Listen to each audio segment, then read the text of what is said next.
But Jesus calls, and the brother does stagger out, still wrapped in his grave cloths, and is restored to his family. So we can imagine the joyful expressions around the table when Jesus comes back to dine. The sisters have lost a brother, and he has been given back to them. This is not a story of sibling rivalry, like the story of the prodigal son that we heard about last week. This is a story of sibling attachment, ripped apart by death. And those of us who have experienced it know that the death of a sibling, of a brother or a sister, is a particularly devastating form of loss. I've lost a brother. My children have lost a brother.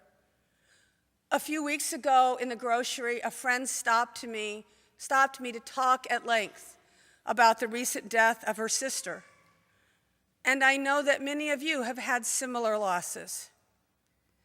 Our brothers and sisters, after all, are the people with whom we most closely share the formative experiences of our childhood. And when we lose them, it seems that a significant part of us is taken as well. Our brothers and sisters are the people with whom we share some of the biggest struggles of our lives when we lose our own grandparents and parents. In all of the stories of Mary and Martha and Lazarus, we never hear any reference to parents. And so we can imagine that these three siblings have probably suffered that particular loss.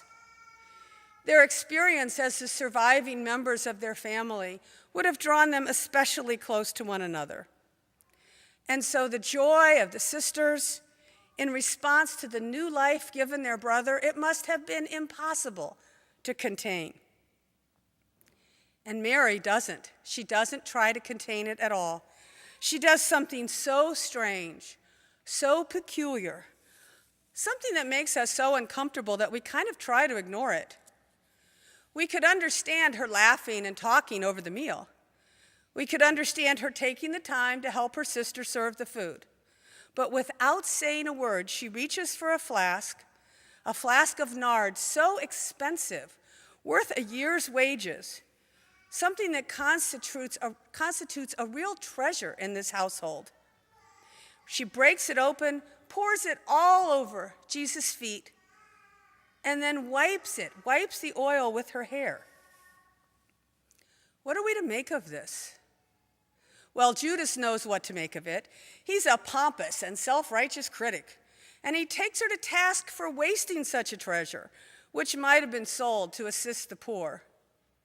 But the rest of us, Jesus tells us to focus, not on those outside the door, those who will always be with us and always be in need of our attention, but on the people and events right in front of us.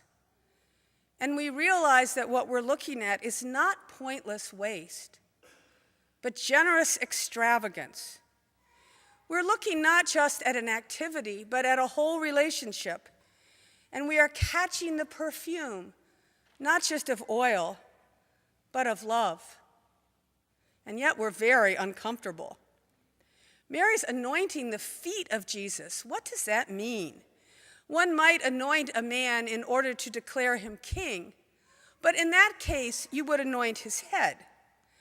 There's something intensely intimate about touching the feet of another person, something of which we may be reminded again in the next couple of weeks when the narrative continues and Jesus washes the feet of his disciples during what we've come to know as the Last Supper. In those traditions in which foot washing is a common ritual at the end of Lent, people often express great reluctance to participate, both in washing feet and in having their own feet washed.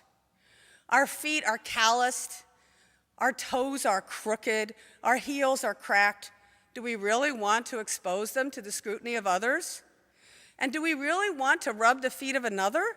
To touch the wrinkled skin and the rough sole of someone else's foot? What does it mean to anoint the feet of another? In Jesus' time, it could only mean one thing, that a body was being prepared for burial. Why did Mary have that jar? Had it been purchased? when her brother died and then for some reason not used? Does she have any reason to anticipate that Jesus' own death lies in the near future? He does, for the raising of Lazarus has caused angry voices to clamor more loudly for his destruction. And he says as much when he responds to Judas, when he says, "Leave her alone. She bought it so that she might keep it for the day of my burial." Has Mary been thinking about that possibility? Does she know that that time is near? And what about the use of her hair to wipe Jesus' feet? How uncomfortable does that make us? And we live in a culture in which we pay little attention, comparatively speaking, to matters of modesty in dress and physical contact. We don't cover our arms or our faces or our hair. We readily shake hands. We even hug people we don't know all that well. In Mary's world, though, women always covered their hair in public. Women and men did not engage in any kind of physical contact outside of marriage. In fact, they seldom engaged in conversation outside family situations. And here she is, not only letting her hair down, but using it to rub the oil onto Jesus' feet. This is a strange, strange scene. The scent of the oil fills the room. It's a very different odor from the stench which may have emanated from Lazarus' tomb. And yet it portends a death in its reminder with the spices and the oils used to prepare a body for burial. The fragrance reminds us that life and death are so closely intertwined in these last days of Lent. Lazarus was dead, and now he lives. Mary's gratitude to Jesus for the gift of her brother and her love that reaches back into years long before Lazarus' death spill out in the form of an anointment that Jesus understands as a gift in life in preparation for death. We have religion because we live and then we die. So I once heard a great preacher say.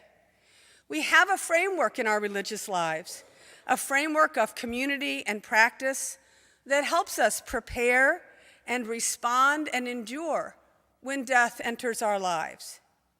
And perhaps it seems at first glance that that's what this story is about. A small family community that has encountered death and new life and is about to encounter death again, and a woman who responds with unabashed and extravagant love to the gift of life that's been offered to her.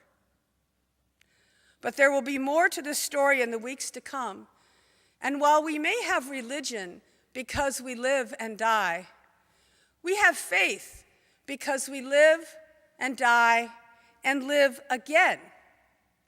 It is to the source of that faith in the person of Jesus Christ, the person whom in his life and in his very being reveals God to us. It's to him that Mary's act points. It is to the relationship of love that he offers that she responds. She responds in kind to a love that is both intimate and powerful, to a love that is itself a priceless treasure, to a love that itself cannot be contained. She knows, as we all do, the stink of death that pervades our lives when a loved one is lost to us.